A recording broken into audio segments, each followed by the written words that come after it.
Bonsoir. Bonsoir tout le monde. Bonsoir. Ok, merci. Nous sommes heureux de vous recevoir ce soir. Le Centre national de développement d'Afrique, CAD, vous souhaite la bienvenue. Et comme beaucoup d'entre vous le savent, le mois de février est le mois destiné aux Noirs. L'histoire, vous la connaissez, c'est une histoire qui parle des Noirs en esclavage aux États-Unis. Et à partir de cette histoire-là, donc, ce mois de février a été destiné pour les Noirs et généralement pour les Noirs qui excellent dans la vie courante. Ce soir, donc, cet après-midi, le Centre africain de développement d'Afrique va organiser quelques activités en commémoration de ce mois de Noirs. Et ce n'est pas pour la première fois qu'on va le faire. Nous l'avions toujours fait chaque année. On a toujours eu des activités chaque année au mois de février, pratiquement à cette date. Et pour ceux qui viennent d'arriver pour la première fois, ça serait une autre occasion de venir l'année prochaine et les autres années qui suivent. Donc aujourd'hui, nous allons commencer par un exposé de la part de Mme Myriam Kopi, qui va nous parler de l'organisme Parents du Monde. Et nous allons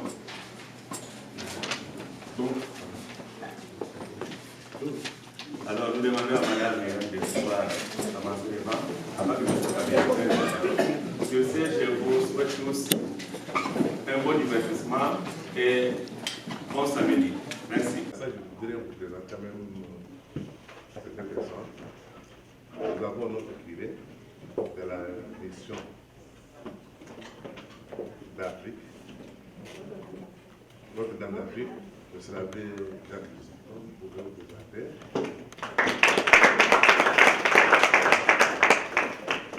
Ce que je ne vais pas oublier de vous dire, les 19 nous seront ici parce qu'on a fait les concours de lutte contre le racisme. Il y a les enfants du quartier qui font les concours et nous aurons aussi un exposé. Celui qui va faire cet exposé, c'est notre frère, Dr Pascal, qui est là, des droits de la personne, la commission des droits de la personne, des droits de la jeunesse. Je vais vous présenter.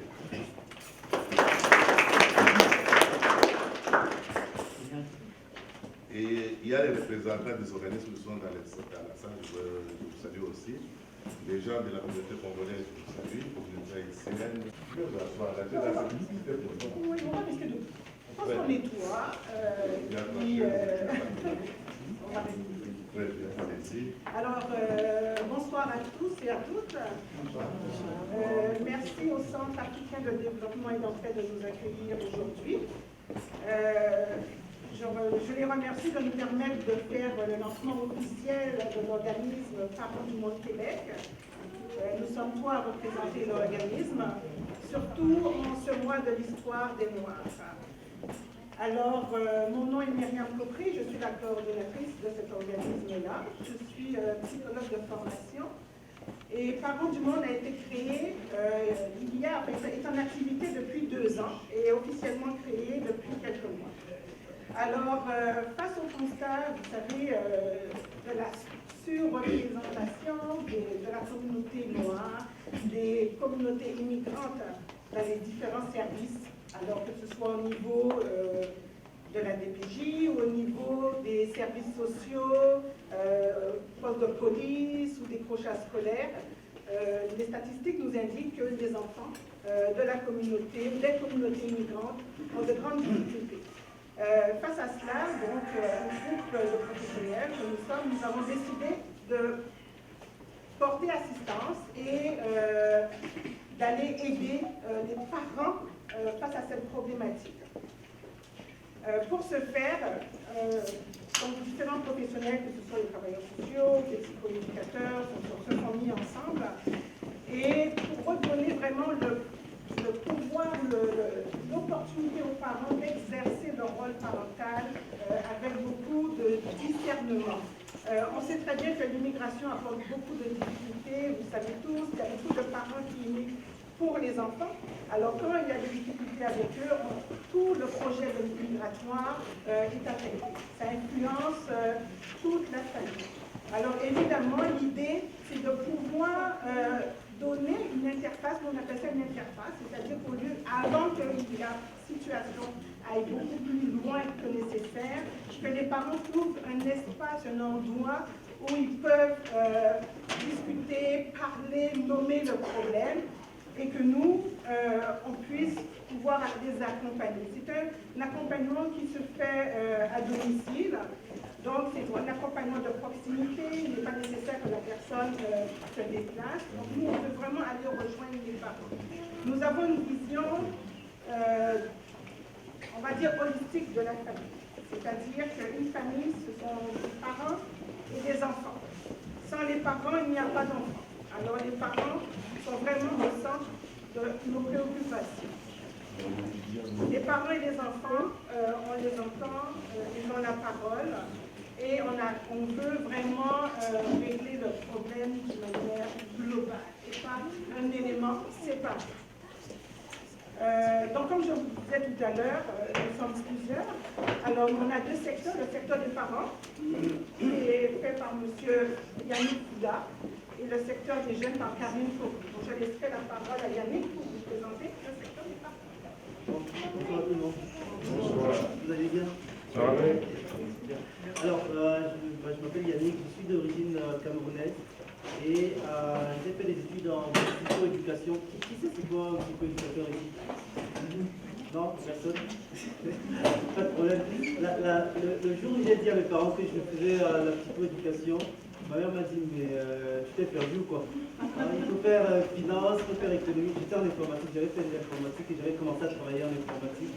Et je gagnais bien, et elle ne comprenait pas pourquoi est-ce que je me retrouvais en psychologie. Je dis, bah, ça sert à quoi ça un psychologue? Tu vas nous servir à quoi quand tu vas rentrer en Afrique? Donc, donc je connais un peu les résistances qu'on peut avoir par rapport à ça, et c'est normal parce que le système, quand on est en Afrique, le système en fait de régulation de la familiale est vraiment différent. On a des oncles, on a des grands-parents, on a une sagesse qu'on peut employer, utiliser pour pouvoir permettre de soutenir la famille. Alors quand on arrive ici, c'est un peu différent et on est un peu déséquilibré. Mon rôle auprès des parents, c'est pas de vous dire comment être parent, hein, vraiment. Vous êtes parents, vous avez mis des enfants au monde et vous êtes les mieux placés, les experts pour vos enfants parce que vous savez comment, depuis le bas âge, comment est-ce qu'ils fonctionnent. Donc, plus mon rôle, c'est vraiment plus par rapport à la société. Qu'est-ce que la société attend des enfants et si vous voulez qu'ils réussissent, comment est-ce qu'ils peuvent le mieux s'adapter, comment vous pouvez les accompagner dans cette adaptation. Dans le psychoéducateur, c'est ça, c'est vraiment quelqu'un quand il y a des difficultés d'adaptation. Mais au niveau de la prévention, c'est-à-dire qu'on peut aider quand il y a des difficultés, mais on peut aussi aider pour prévenir les difficultés. Donc, et c'est un peu ça mon rôle, c'est-à-dire que vous avez rendez-vous avec des familles, avec des valeurs que vous voulez transmettre, et la société aussi a des valeurs qu'elle veut transmettre. Donc il y a l'école, il y a le gouvernement aussi qui a des attentes et tout. Bah, comment on fait pour concilier les deux, pour que vous puissiez avoir le meilleur des deux mondes et que les enfants puissent justement pouvoir grandir de façon optimale. Donc ça c'est vraiment mon rôle, c'est de pouvoir discuter avec vous, pouvoir quelles sont les solutions qu'on peut avoir et tout. Et c'est vraiment une position d'écoute et d'accompagnement parce que j'ai été formé par rapport à la société ici et puis je connais aussi cette ouverture-là de par mes origines et de par mes intérêts aussi, la culture, que ce soit africaine ou bien on peut rencontrer en tant qu'immigrant. Moi-même, je suis arrivé ici en tant qu'immigrant en 2003. Donc, les difficultés aussi que j'ai pu traverser par rapport. C'est un peu ça. C'est vraiment ça. Voilà. Ça résume un peu ce que je veux. Donc, bonjour. Bonjour. Moi, je m'appelle Karim et je suis en fait le médiateur dans la section jeunesse. Donc, en fait, moi, j'ai été médiateur urbain dans le quartier Saint-Michel, dans l'école Jean-François Perrault. Et des fois, Louis-Joseph Papineau, mais surtout dans Jean-François Perrault. Mon travail consistait en fait à être avec les jeunes dans l'école et aussi surtout dans les parcs, dans le quartier, pour les écouter. Ça va être aussi surtout de les amener à ne pas traîner après l'école, les amener à ne pas traîner dans les McDonald's, être une écoute pour eux, parce qu'on sait très bien que des fois, à un certain âge, ils arrêtent de parler à leurs parents. Donc j'étais une écoute pour eux.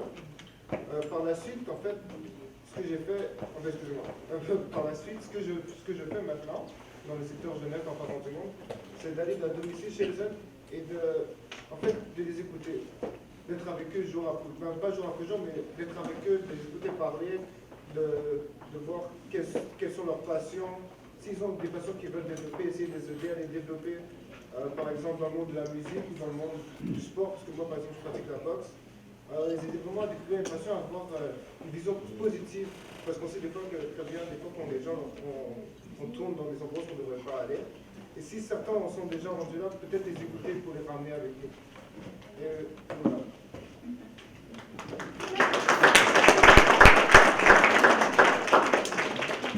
Nous remercions le Centre africain pour le développement et l'entraide. Nous remercions particulièrement son directeur, Papa Kabea, qui n'est plus à présenter ici, c'est son espace, c'est dans son cadre que nous jouons.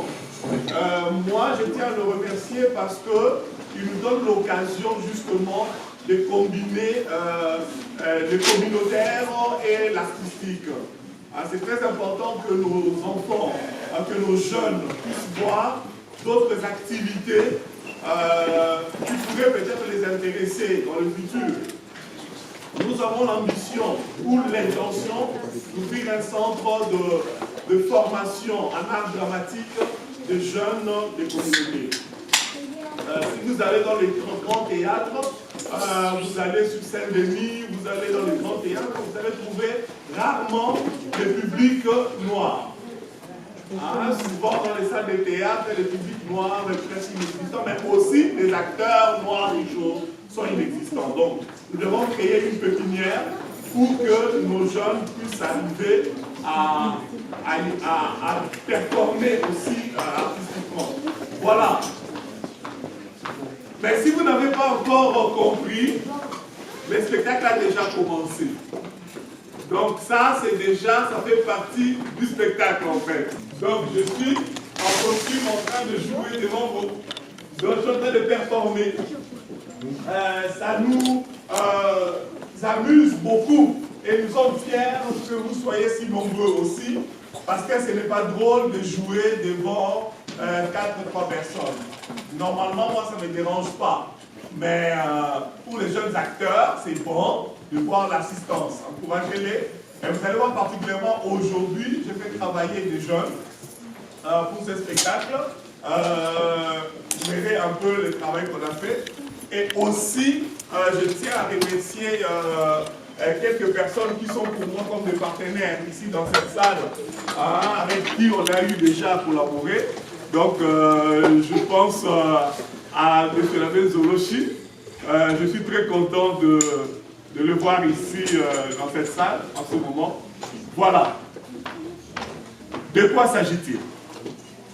Il s'agit d'un groupe de jeunes qui jouaient au parc Henri Bourassa. Ils s'amusaient, ils jouaient au dé. Et ils s'amusaient à jeter les dés. C'était vers 19h10. Quand deux agents de la police sont arrivés au parc Henri Bourassa, il s'agit de M. Jean-Loup Lapointe et Stéphanie Pilote. Ils sont arrivés au parc Henri Bourassa. Ils ont parti voir un jeune directement que M. Jean-Loup Lapointe avait ciblé. Je pense que le monsieur s'appelait Dani Villanueva.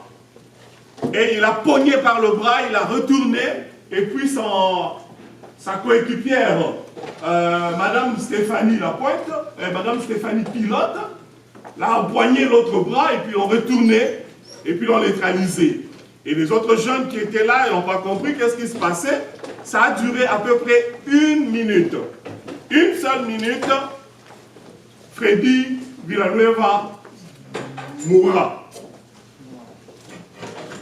Il avait 18 ans. Ils étaient venus jouer entre des jeunes, faire les choses de leur temps, peut-être un peu bruyant, peut-être un peu bouillant, mais M. Jean-Loup Lapointe a ciblé Dani Villanueva. Selon les témoignages de tous les jeunes qui étaient là, leur vie n'était pas menacée. Les jeunes ne se sont pas défendus physiquement avec des pierres ou des bâtons. Mais agent Lapointe a sorti son revolver et a fait feu 4 fois sur ces jeunes-là. Certains étaient blessés, mais malheureusement, Freddy Villanueva, le frère de Danny Villanueva, a reçu une balle. Et il est mort. L'enquête a commencé.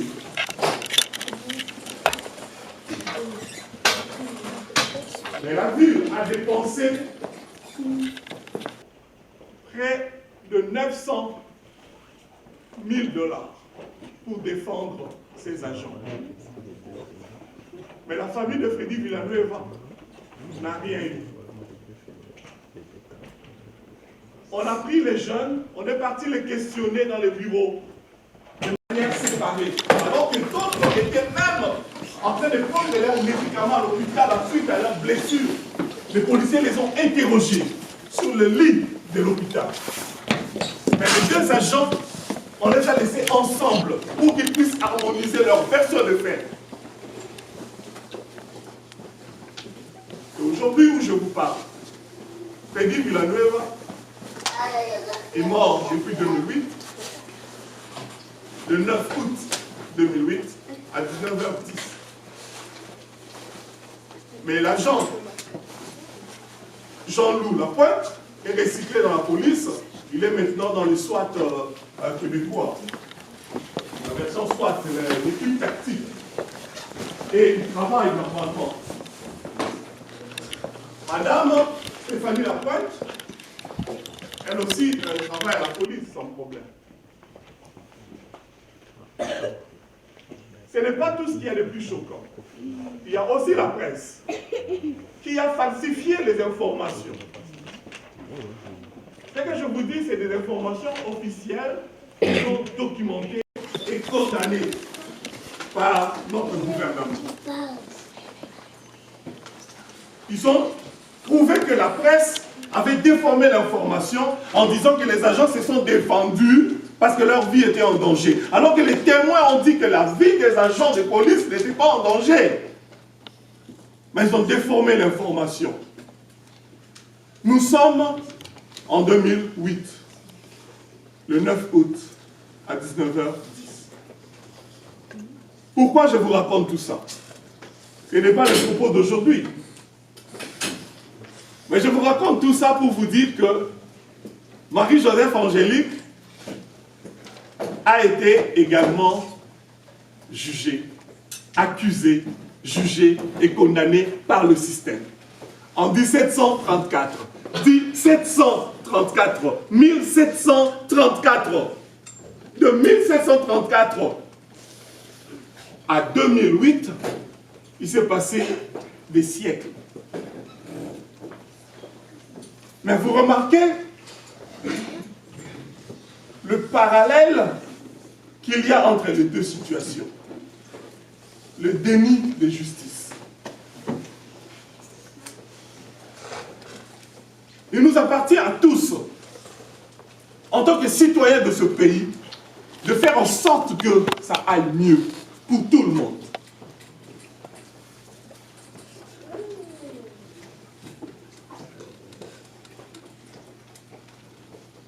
Là où s'est passée une autre injustice en Colombie-Britannique, un jeune du nom de Mark Isaac a été accusé d'avoir manipulé faussement des médicaments dans un laboratoire.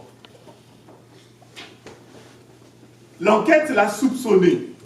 Il était outré. Il est rentré chez lui, il s'est suicidé. Mark Isaac, Colombie-Britannique.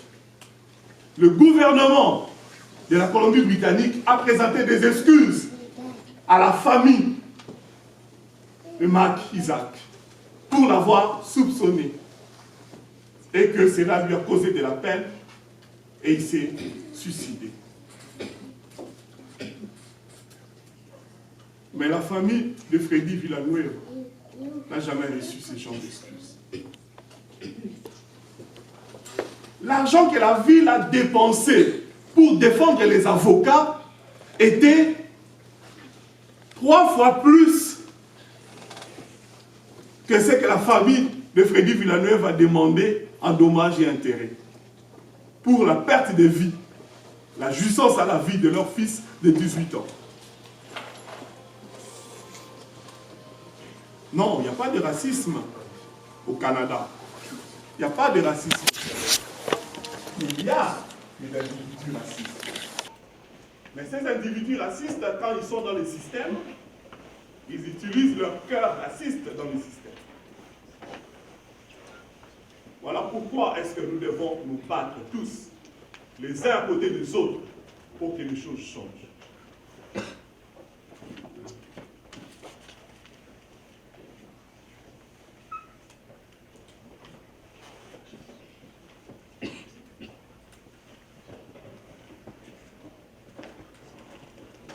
Sinon, nous allons attendre encore 300 ans pour qu'on arrête de tuer des innocents au parc. Comme on a tué Marie-Joseph Angélique en 1734. Les choses n'évoluent pas par elles-mêmes. Il faut les faire évoluer.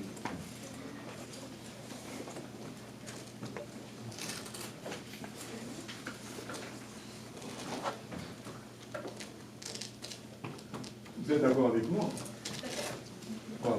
Elle est blanche, elle est d'accord avec moi. Avocate en plus. On la rend pas. Plus elle est avocate. On n'a pas. Isabelle, on devrait. C'est la secrétaire. Je m'excuse de te faire entrer dans la pièce. Ce n'était pas prévu. Mais moi, je joue. Je ne fais que interpréter un personnage qui revendique des droits et qui plaide pour une communauté. Voilà les jeunes gens. Les jeunes gens, toujours inconscients. Toujours inconscients. Mais non! Oh, mais non!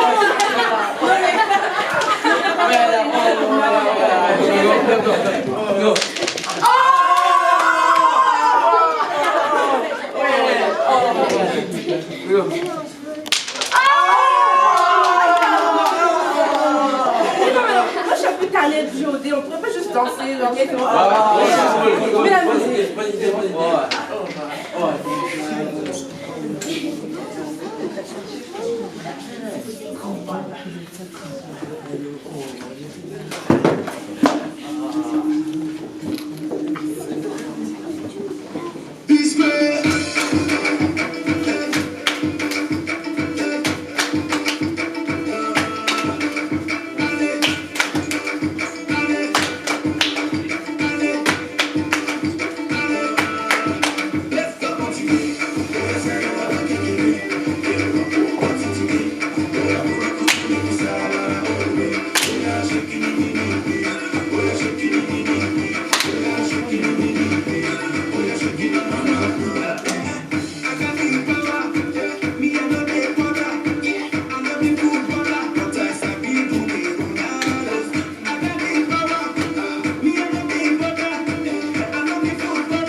jeunesse.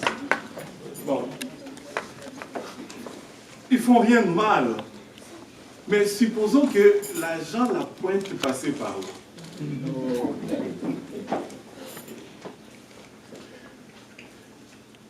À 1 minute d'intervention, on sort son revolver et on fait feu 4 fois, alors que sa vie n'est même pas en danger.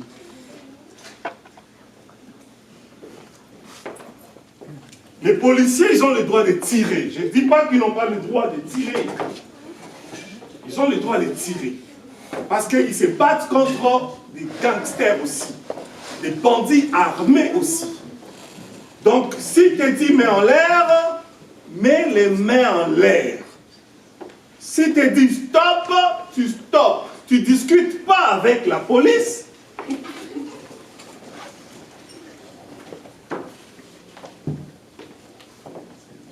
Moi, une fois, j'ai été interpellé. Avant même qu'ils me disent main en l'air, moi j'étais comme ça. Je ne prends pas de risques, 0 risque avec moi, 0. Hier, je passais par le métro là, les tourniquets, j'arrive avec ma fille de 11 ans. D'après moi, les contrôleurs m'ont dit, les vendeurs, je voulais acheter un ticket, ils m'ont dit, le week-end, les enfants de 11 ans et moins, c'est gratuit, tu peux passer. Ben, je suis passé. Et puis au retour, j'ai vu, il y avait des contrôleurs. Ce n'est pas des policiers, mais c'est comme pareil. Eux, ils sont des contrôleurs des STM. Mais ils sont habillés pareil. Dès que je les ai vus, j'ai dit à ma fille, attends, je vais vérifier auprès d'eux si on a le droit de passer. J'ai dit, monsieur, la dame là-bas m'a dit que je pouvais passer. Parce que ma fille a 11 ans et moins. Elle est où? Elle est là. Ah, ok, passez. Ma fille dit, mais papa, on nous avait déjà dit, j'ai dit, tais-toi, passons. C'est sérieux, c'est arrivé hier. Je ne prends pas de risques. Parce que je me dis que quand eux me voient moi, je ne sais pas qu'est-ce qu'ils voient. En veste comme ça, certainement qu'ils vont se dire, oh, wow, monsieur, passez. Mais je n'étais pas en veste, j'étais en jeans, et puis j'avais mon bâton, j'avais mon affaire, j'avais... Attention, attention, attention. Donc, ce que moi j'essaye de vous dire, c'est que nous devons tous faire un effort pour que ça... oui, je ne sais pas, est-ce que j'ai laissé mon paquet?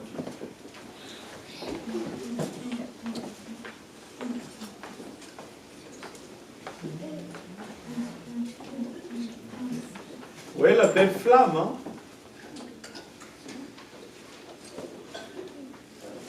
Si vous mettez votre main même là, après un temps, vous ne pouvez plus. C'est ça le feu. Ça brûle. Regardez la distance. Mais ça brûle. Est-ce que vous remarquez que le feu a des couleurs, hein? Ben, la personne qui m'a prêté le briquet va pas m'en vouloir. Le feu, c'est beau. Mais quand ça vous consume, vous, c'est plus drôle.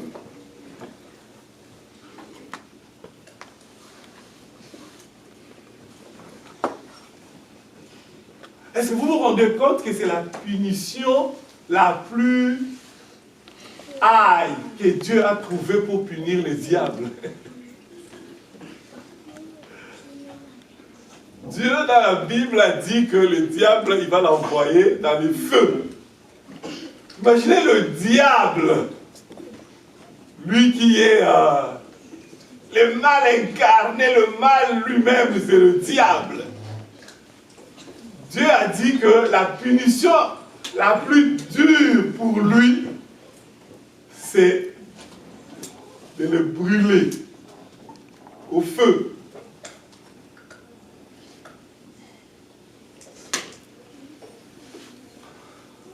En Colombie-Britannique, on a présenté des excuses à la famille de Marc Isaac.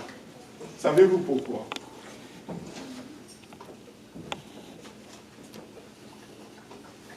Sa sœur avait menacé de porter plainte. Et les gouvernements, je ne parle pas d'un service de la ville, les gouvernements de la Colombie-Britannique a présenté des excuses formelles.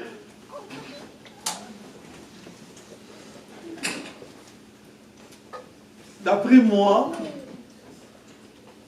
c'est parce qu'il était blanc.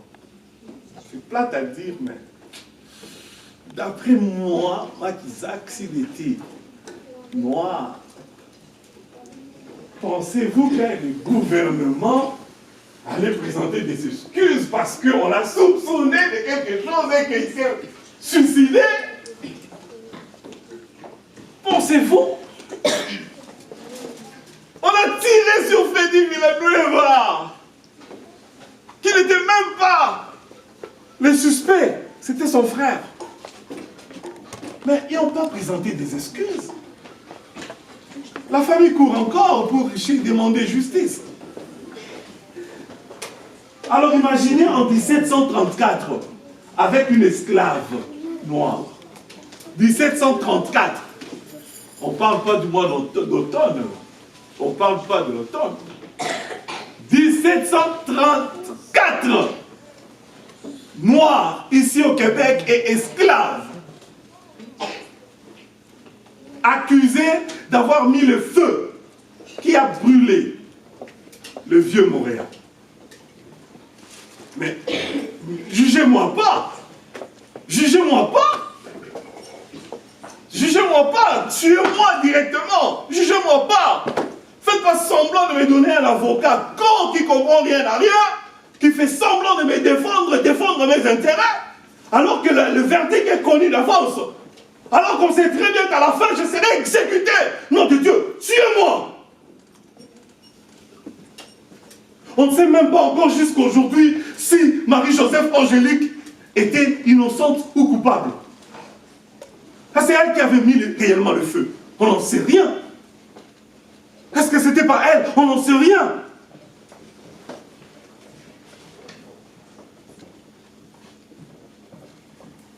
Qui a déjà entendu parler de Marie-Joseph Angélique? Juste par 1, 2, 3, 4 personnes. Marie-Joseph Angélique fait partie de notre histoire québécoise. Nous devons le savoir. Comme ça, nous allons comprendre qu'est-ce qui s'est passé avec.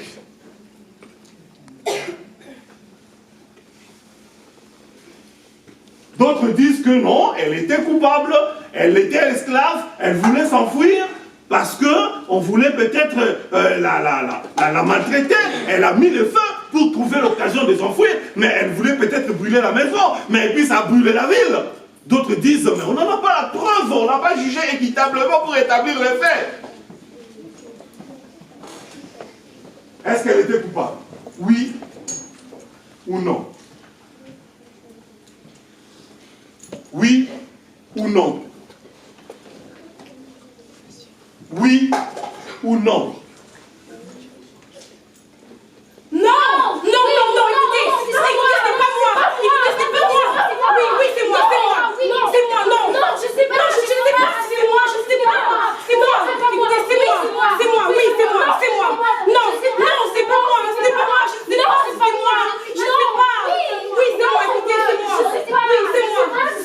Oui, c'est moi. Écoutez, c'est moi. Je sais pas. Oui, c'est moi. Il prétend que j'ai mis le feu à la ville de Montréal en 1734. Que j'ai brûlé la maison de ma maîtresse. Cette méchante femme m'en a fait voir de toutes les couleurs après la mort de son mari, Monsieur de Villefranche. Elle était jalouse, oui, très jalouse. Parce que son mari, mon maître, voyait plus en moi une femme à part entière plutôt qu'une simple esclave. D'ailleurs, les quelques moments que nous avions passés ensemble me le démontraient. Il en voulait toujours plus, et plus souvent. Et même qu'il en abusait.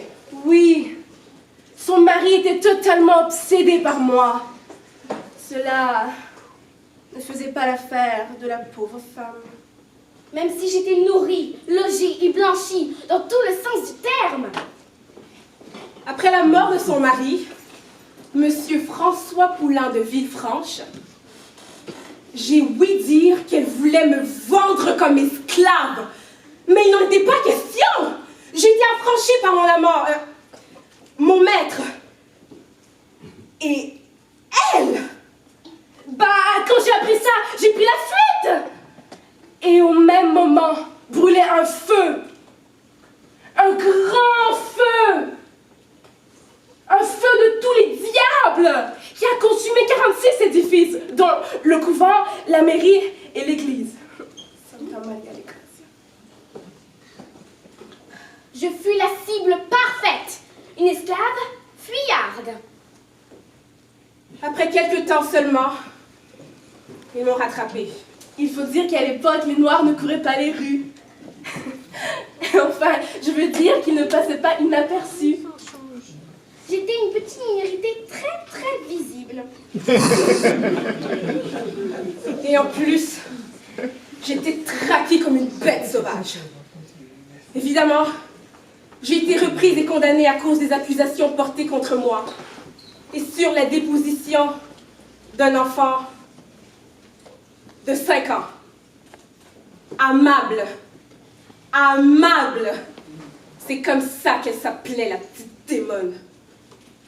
Ma sentence était d'être conduite devant l'église dans un carrosse à ordures.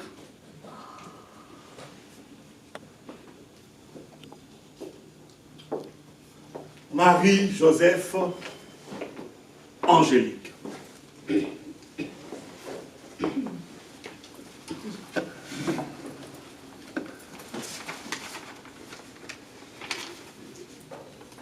Tu as été jugé par tes pères.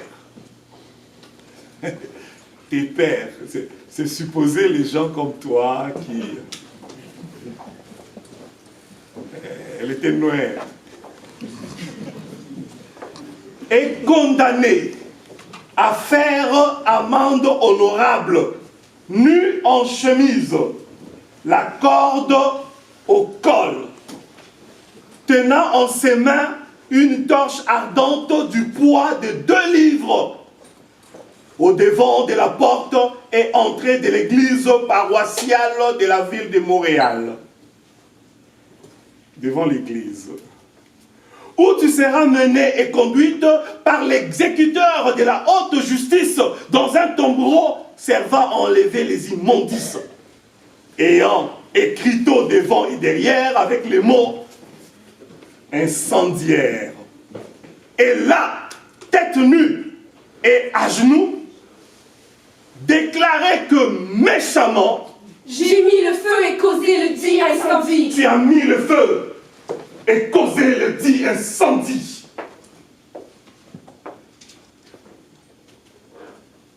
Dont tu te répands et demandes pardon à Dieu, Pardon à Dieu, au roi au roi et à la justice.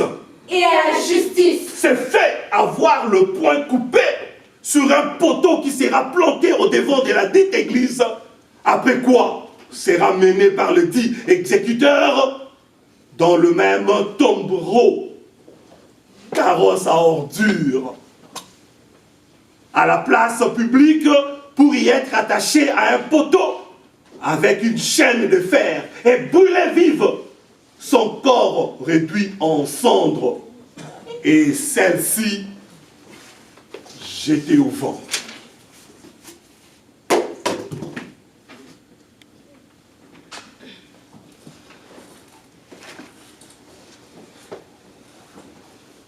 Personne ne s'est jamais demandé pourquoi il a fallu si longtemps pour que la petite amable se manifeste. Un grand grand feu, un grand procès dont tout le monde parlait depuis. Non, il a fallu attendre pour qu'une petite de 5 ans vienne dire « Maman, je l'avais vu, c'est elle qui avait mis le feu. » Ah oui? L'enfant a vu. Et Marie-Joseph Angélique fut condamnée sur la déposition de cet enfant de 5 ans.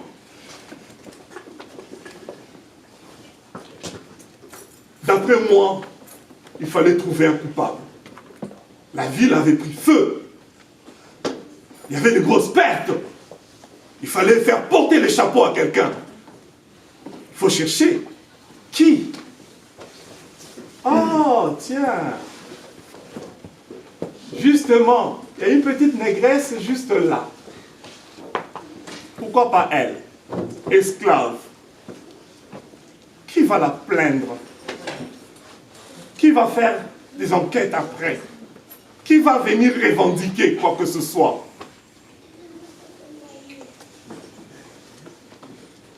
C'était un coupable tout désigné.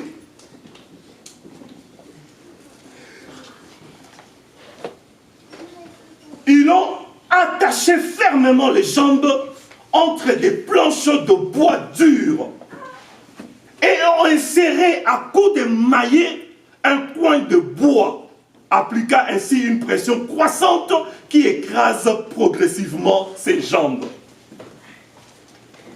Pendant que ce juge tentait de lui faire avouer son crime, la torture de Brodkin était conçue pour broyer les jambes. Ses blessures étaient si sévères que ses os éclataient.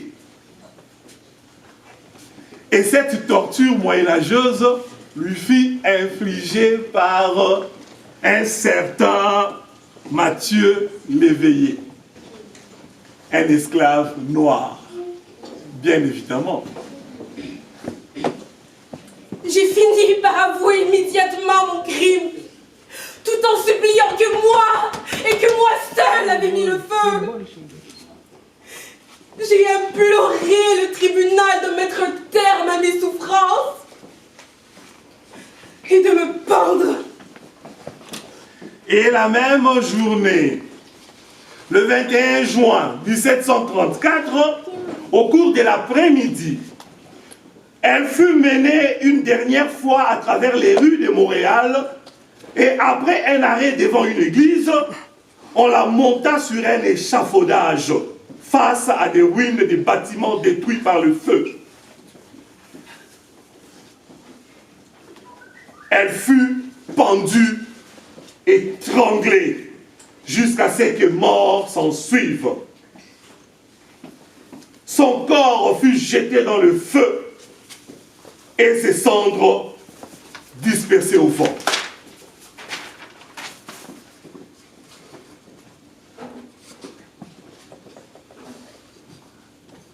Il faut croire que leur justice était très expéditive.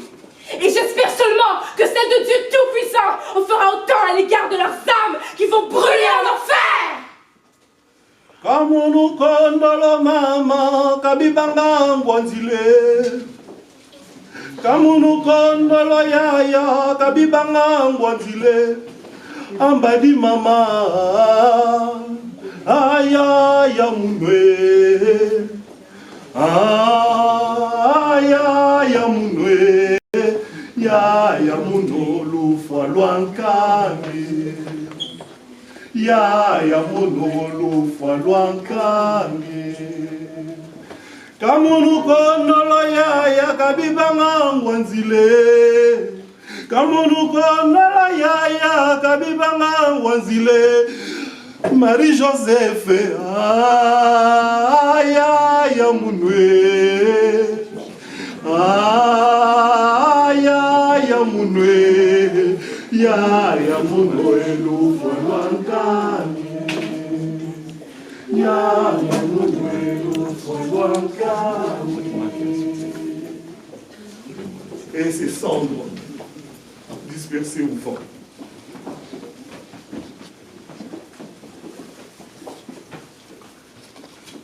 Au fait, Marie-Joseph Angélique est née au Portugal. Vous savez, en 1700, le Portugal prenait ses esclaves au royaume du Congo, mon pays d'origine. Aujourd'hui, la République démocratique du Congo. Si ses parents venaient du Congo et qu'elle a été accouchée au Portugal, je pense qu'il y a quand même un lien entre elle et moi. Je la sens dans mes tripes. Je la sens comme ma sœur.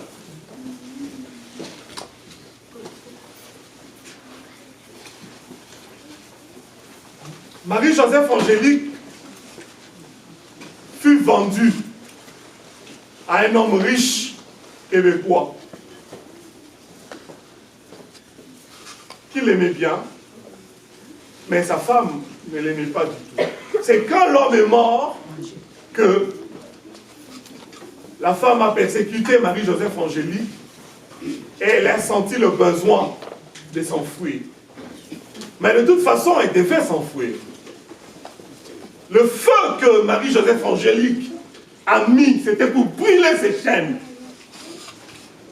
C'était pour brûler l'esclavage.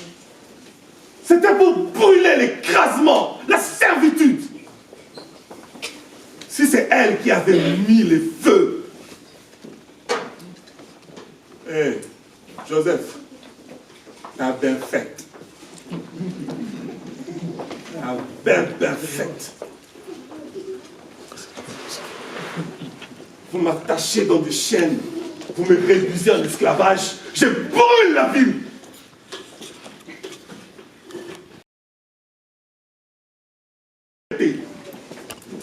La liberté!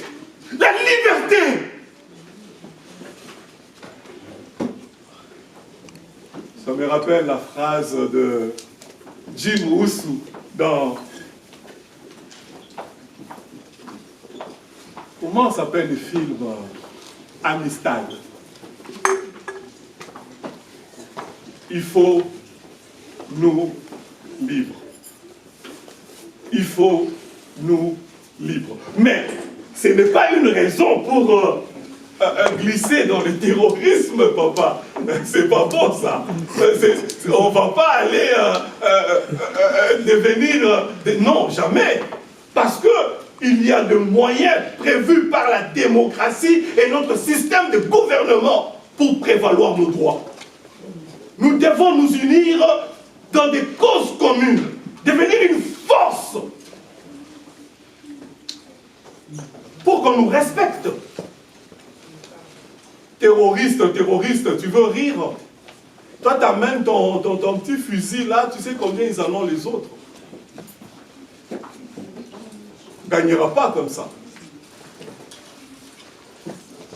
Jouez au parc. Restez relax, les jeunes. Restez relax.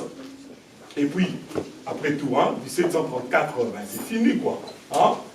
C'est fini, on n'est plus là en esclavage. Là, on mange des beignes, on relaxe. C'est correct, quoi. C'est fini. On peut étudier, avoir un doctorat, avoir un bac, avoir tout ça. Bon, aller travailler, on étudie fort, et puis après, chauffeur de taxi, ben, tu gagnes ta vie, c'est correct. La vie n'est pas facile pour personne.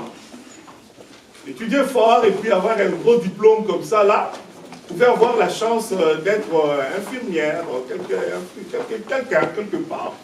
Il ne faut pas non plus viser la présidence, là. Hein? Calmez-vous, là. Hein? On a trouvé du monde avant. Attendez un peu le tour. Hein? C'est pas dire que Barack Obama, mais arrêtez. Là, c'est le seul exemple.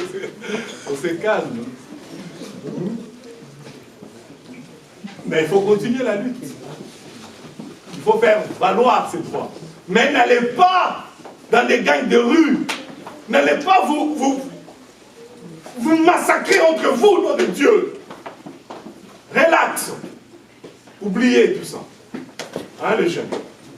Oubliez. N'oubliez jamais ce qui m'est arrivé à moi. Non, jamais. Sinon, il vous arrivera la même chose qu'à moi.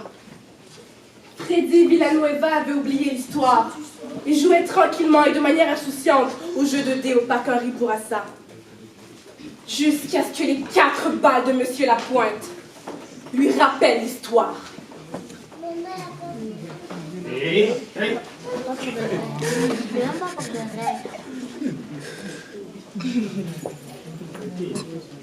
Québec, je me souviens.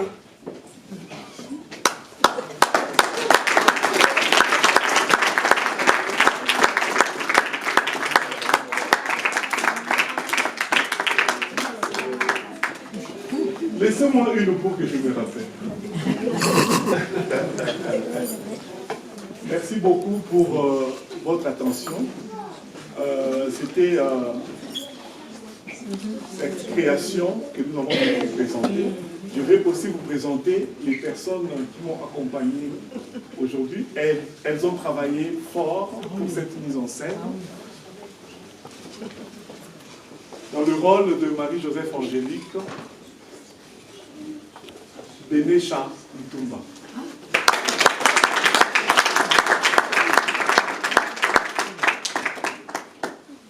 Dans le rôle de Marie-Joseph Angélique,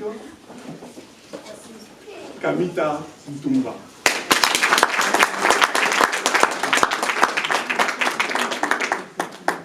Et enfin, dans le rôle de Marie-Joseph Angélique, Moyo Mutumba.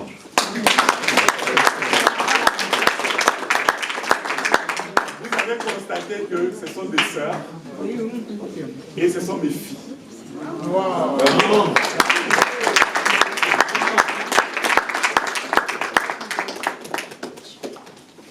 Et j'ai eu la chance d'avoir les jumeaux. Et je vous prie d'applaudir très fort. Ryan et Dylan.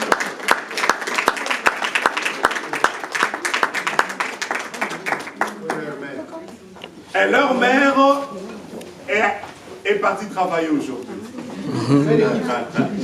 On s'excuse, mais la mère des filles est là par contre. Françoise Moujinga.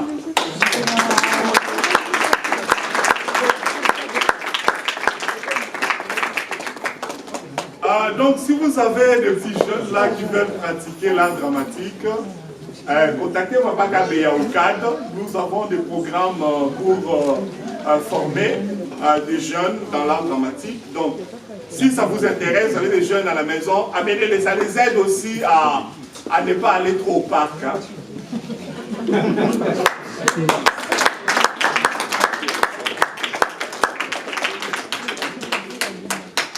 Et je vous prie d'applaudir les caméramans Freddy Kababi et Cathy Chiswaka. Moi, je m'appelle Aline Toumba, pour ceux qui n'étaient pas là au début. Voilà, donc ça c'est mon métier. Là, on en prend un peu à mes filles aussi, au même moment. Donc, je suis dramaturge, auteur et metteur en scène. Merci, Papa Capitaine. Bon, merci encore d'être venus. Nous avons les beignes, nous avons les jus. Par contre, les adultes, vous allez au deuxième étage. Marcel, vous prendrez votre coupe, vous irez au deuxième étage. Vraiment, vous les groupes de Marcel pouvaient déjà aller, donc on remercie les autres. Bonjour à tout le monde, ici Yannick Fouda. Alors on participe à la journée organisée dans le cadre de l'histoire des Noirs, du mois de l'histoire des Noirs dans le mois de février, invité par le Centre africain de développement et d'entraide. Donc moi je fais partie de l'organisme Parents du Monde et c'est un organisme qui travaille depuis 2008 auprès des parents immigrants pour aider les parents, en fait, les familles surtout, à faire l'interface entre leur société d'origine et la société d'accueil, pour pouvoir mieux s'intégrer et pouvoir aider leurs familles et surtout les enfants à s'épanouir ici. Alors on offre différents services, notamment au niveau des parents, donc le soutien aux parents pour tout ce qui est de l'intégration des enfants à l'école et aussi de l'intégration des enfants par rapport à la société.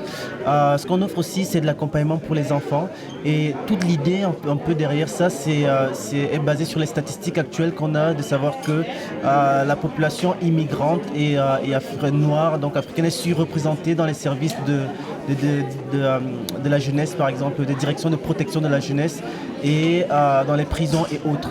Et l'idée, c'est de faire cette prévention auprès des familles immigrantes pour qu'on puisse réduire ce nombre de personnes de population d'origine qui sont surreprésentées dans le système, et aussi permettre aux familles d'avoir un avenir meilleur ici, dans cette société qu'ils ont choisi de venir. Merci. Bonjour, mon nom est Lisa Montgomery et je travaille avec Mark Miller, le député pour Ville-Marie, le Sud-Ouest et Île-des-Sœurs. Hi, my name is Lisa Montgomery and I work with Mark Miller, the Member of Parliament for Ville-Marie, le Sud-Ouest and Île-des-Sœurs.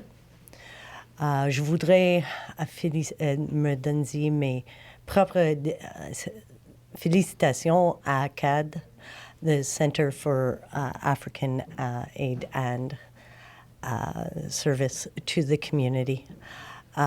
Nous sommes très fiers de tout le travail que CAD fait dans la communauté noire.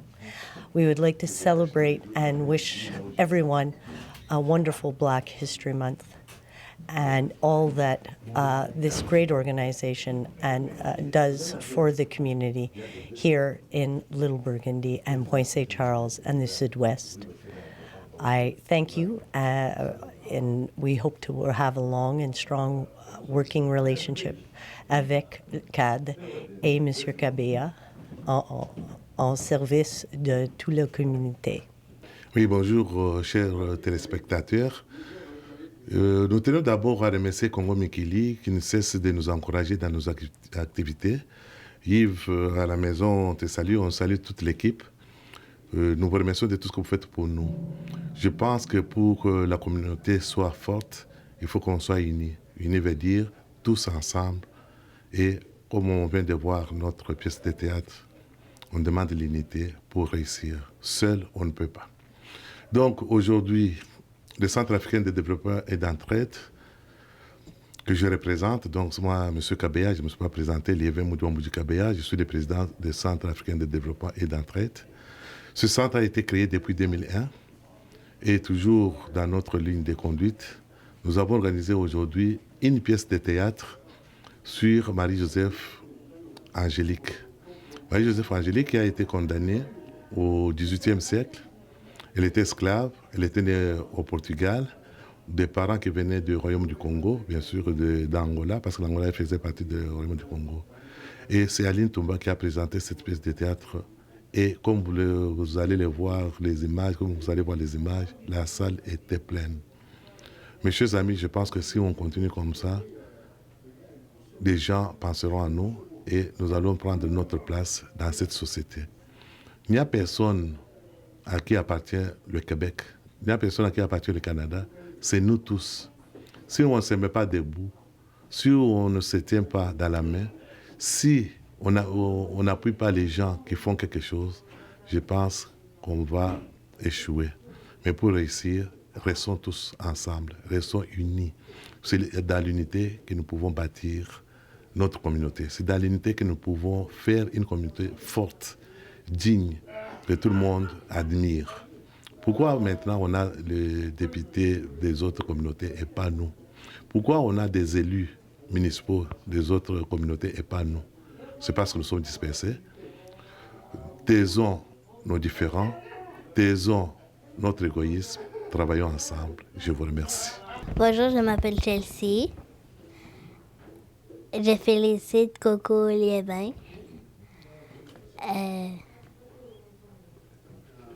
Pour le travail qu'il fait. Félicitations tout le monde. Merci.